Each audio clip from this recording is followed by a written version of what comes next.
Hey guys, it's Rex Upwar here. Today we're going to go from Truro Airport and we're heading our way to Bodmin Airport. On the way we're going to go past Newquay.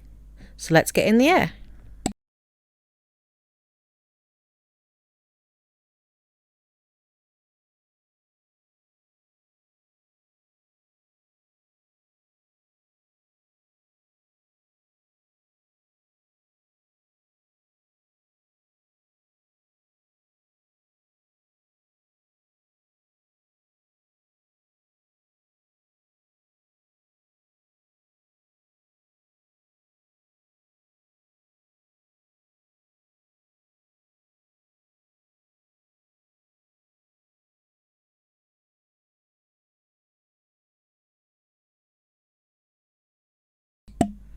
So we're going to come out over to the coast and we're actually going to go past Perranporth, which we spoke about a few episodes ago. We're just going to go to the side of the airport and then head up towards Newquay. Newquay has a population of about 25,000 people, but in the summer, due to all the holidaymakers and surfers, it can increase to 100,000 people.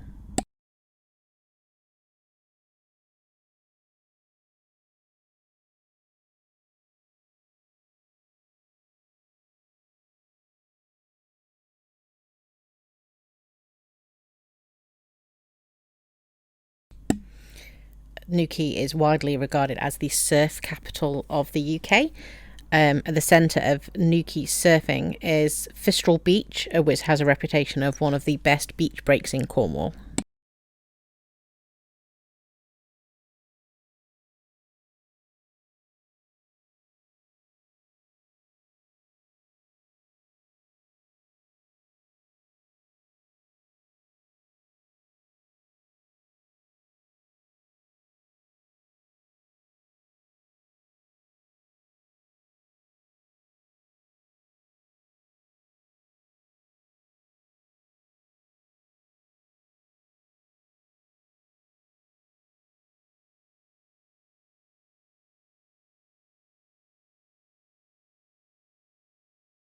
There's the airport we landed on when we went to Perranporth.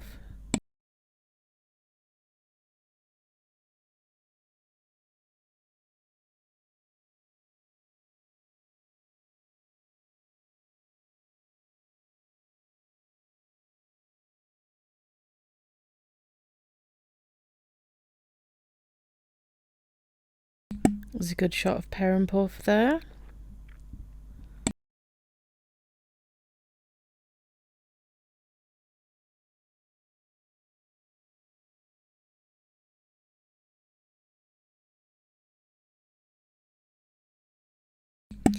And just as we head up towards Newquay, Newquay is actually obtaining a license to operate a spaceport. In 2018, a partnership was announced with Virgin Orbit to create the spaceport. The intention is to launch satellites from Newquay itself. In fact, the first satellite, known as KernoSat-1, which will measure ocean pollution and deforestation, is due to be launched summer 2022. And the UK military is very interested because it'd be nice to be able to launch satellites from England.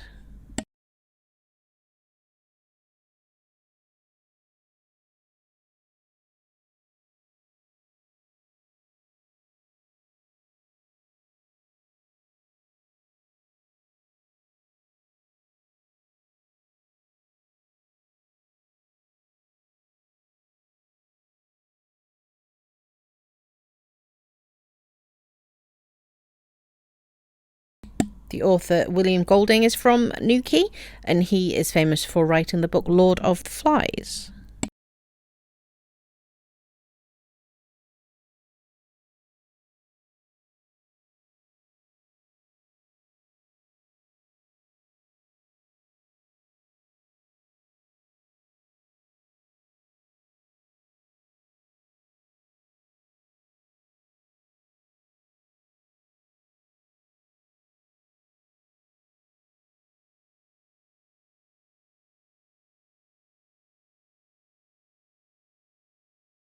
Just coming up on Newquay now.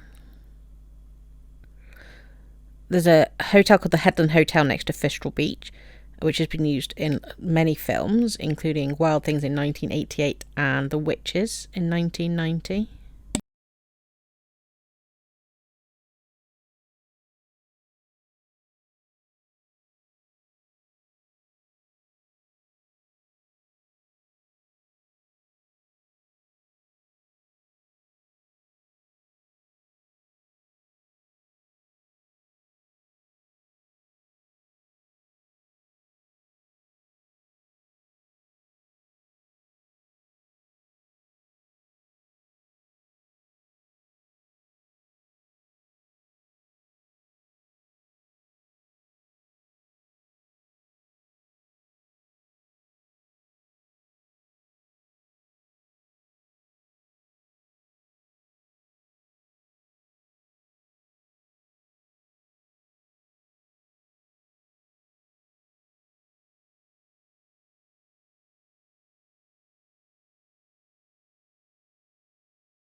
So just out the other side of Newquay, we have Royal Air Force St Morgan, or RAF St Morgan. In 2008, the runway part of the site was handed over to Newquay Airport. However, the remainder of the station is still under RAF control. In fact, RAF St Morgan used to have the widest military runway in the UK at 300 feet.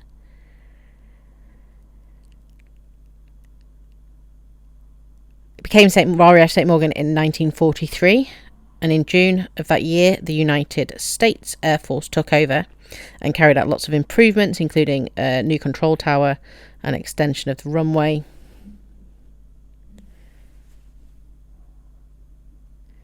In 1951, it was Coastal Command Base for the Air Sea Warfare Development Unit, and trials of new electronic equipment was carried out to ascertain the suitability of the equipment for general use in coastal command and for maritime reconnaissance.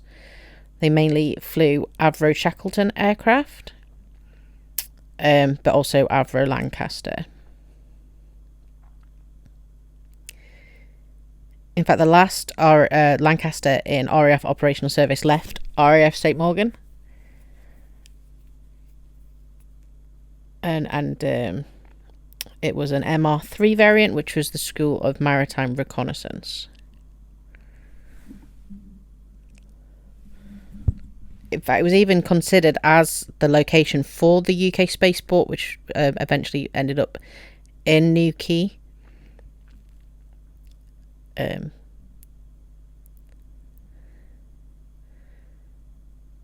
also home to UK's Area 51, which is nothing like the Area 51 that we hear about. There's no aliens there or anything. But there was a deep underground bunker where nuclear depth charges were kept by US Marines as part of the training to find submarines.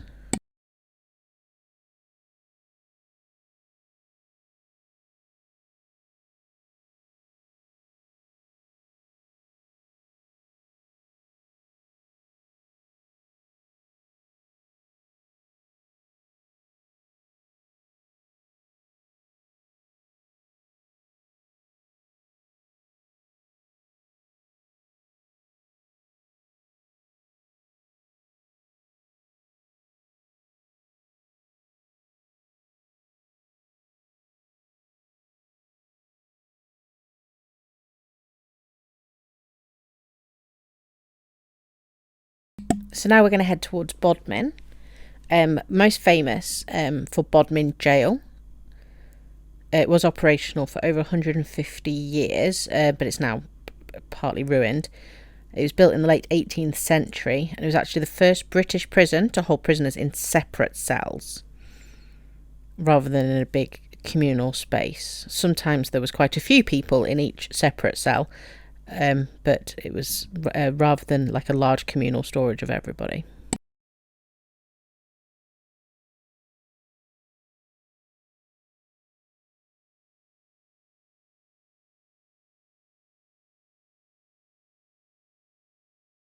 Over 50 prisoners condemned at the Bodmin court were hanged at the prison.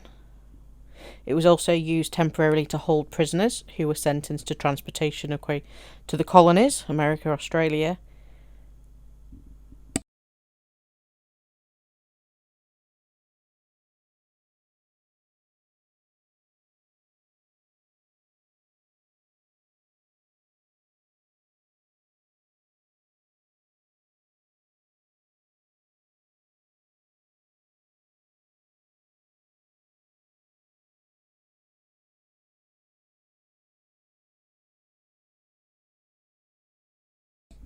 During the First World War, the prison held some of Britain's priceless national treasures.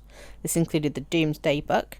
The Domesday Book was a massive document created for William the Conqueror on his conquering of England, and he sent people out to every corner of England to take note of everything, down to how many sheep, acreage of land, and that book was stored in Bodmin jail during the First World War, and also the crown jewels of the United Kingdom.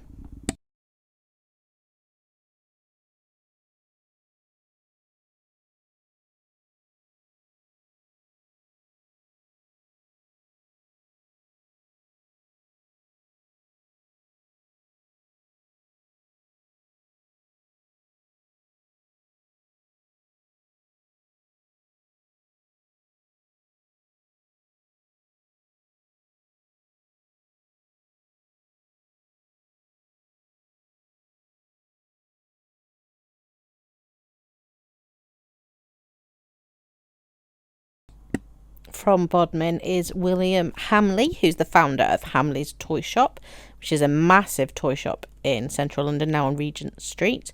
It's about 5 or 7 stories full of various lines of different toys.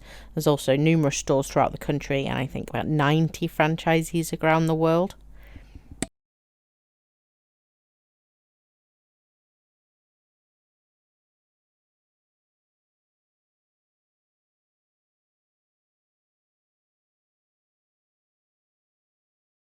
One of the most famous things that people associate with Bodmin is the Beast of Bodmin Moor, which is from British folklore. It's a phantom wildcat, supposed to live in Cornwall. In 1978, Bodmin Moor became the centre of sightings. There was also reports of sort of mutilated livestock, bite marks, the panther, leopard, like black cat, all sort of came to be known as the Beast of Bodmin Moor.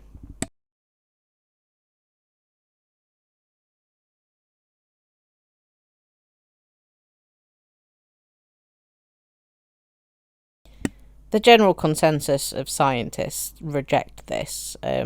Basically, in order to maintain a breeding population on the moor, there would just need to be so many. Oh, hold on, my tracking's just gone off a bit with my headset. Bear with me a second. Sorry about that. So, there would be such a large number to maintain a breeding population, and obviously the climate and food supply issues, it would just make the survival extremely unlikely. Although it was claimed that an animal trainer called Mary Chipperfield released 3 pumas into the wild when she closed Plymouth Zoo in 1978, which then followed the subsequent sightings, which helped give rise to the Beast of Bodmin Moor. There wasn't an official investigation carried out in 1995. The study found no verifiable evidence of exotic felines loose in Britain, and that the mauled animals could have been attacked by common indigenous species, foxes. I'm not sure what they're referring to there.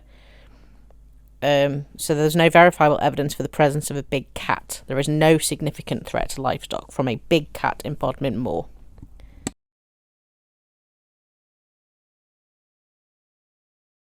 Now, just a week after that government report in 1995, a boy who was walking back near the River Fowey discovered a large cat skull.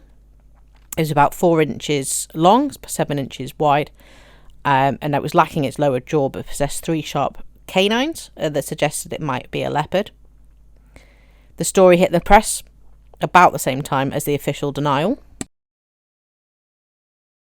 Now, that skull was sent to the Natural History Museum for verification, and so entomologists, zoologists, all from the Natural History Museum in London, determined it was it was a young male leopard, but also that it had not died in Britain, and it was actually part of an imported leopard skin rug.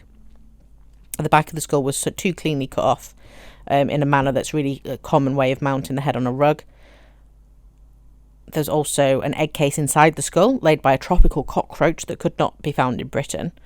And there were also cut marks on the skull, indicating that the flesh had been scraped off with a knife and it had begun to decompose only after a recent immersion in water.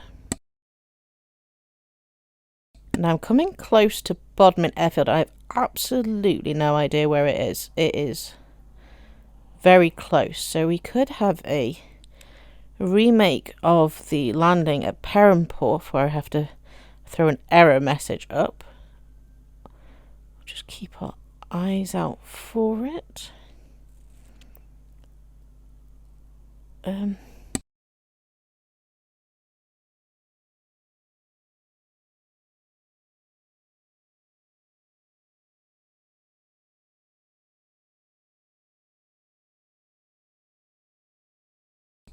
think it's next to those trees ahead of us.